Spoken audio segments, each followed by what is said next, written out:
Bildad said nothing new to Job. Job knew that the wicked ultimately perish, but his situation confused him. Why was he then perishing?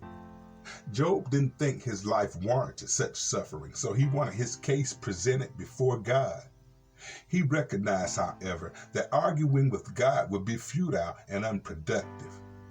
Job didn't claim to be perfect, but he did claim to be good and faithful. While Job showed impatience towards God, he did not reject the curse of God.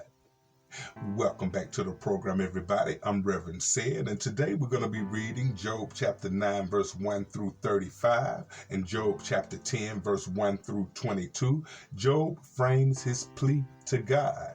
And if you ain't did it already, please go ahead and hit that subscribe button, like, share, and comment on any video on this channel. All right, let's go ahead and start our reading at Job chapter 9, verse 1 through 35. Job spoke again. Yes, I know all this is true and in principle, but how can a person be declared innocent in God's sight? If someone wanted to take God to court, would it be possible to answer him even once in 1,000 times? For God is so wise and mighty, who has ever challenged him successfully? Without warning, he moves mountains, overturning them in his anger. He shakes the earth from its place, and its foundation tremble. If he commands it, the sun won't rise and the stars won't shine.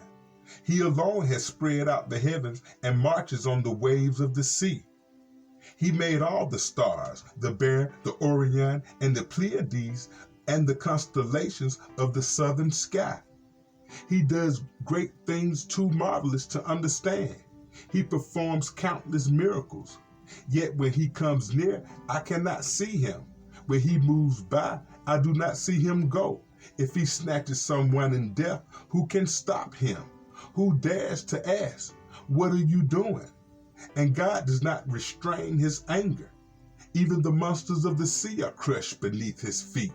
So who am I that I should try to answer God or even reason with him?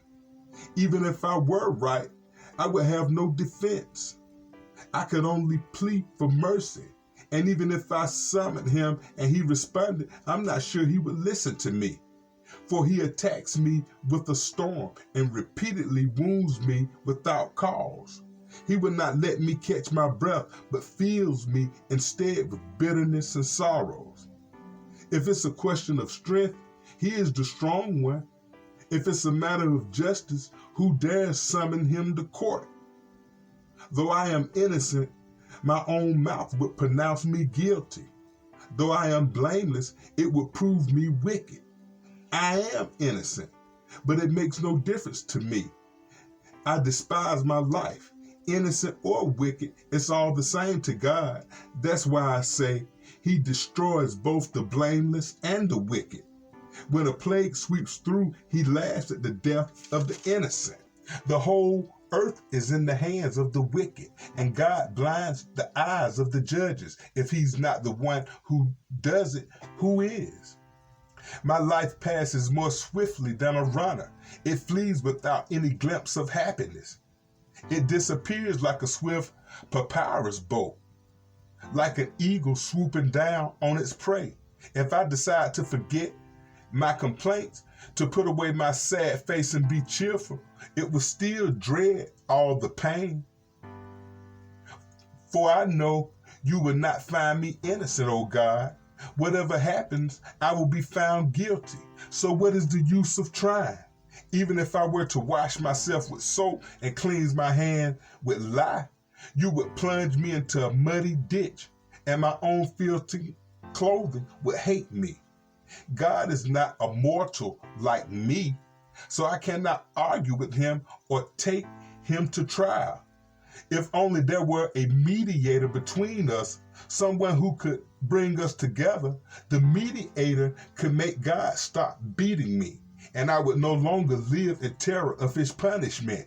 Then I could speak to him without fear, but I cannot do that in my own strength. Job chapter 10, verse 1 through 22. I am disgusted with my life. Let me complain freely. My bitter soul must complain. I will say to God, don't simply condemn me. Tell me the charge you are bringing against me. What do you gain by oppressing me? Why do you reject me, the work of your hands, while smiling on the schemes of the wicked? Are your eyes like those of human? Do you see things only as people see them? Is your lifetime only as long as ours? Is your life so short that you must quickly probe for my guilt and search for my sin? Although you know I am not guilty, no one can rescue me from your hands. You formed me with your hands, you made me. Yet now you completely destroy me. Remember that you made me from dust. Will you then turn me back to dust soon? You guided my conception and formed me in the womb. You clothed me with skin and flesh together. You gave me life and showed me your unfailing love. My life was preserved by your care. Yet your real motive, your true intent was to watch me. And if I sin, you would not forgive my guilt. If I am guilty, too bad for me.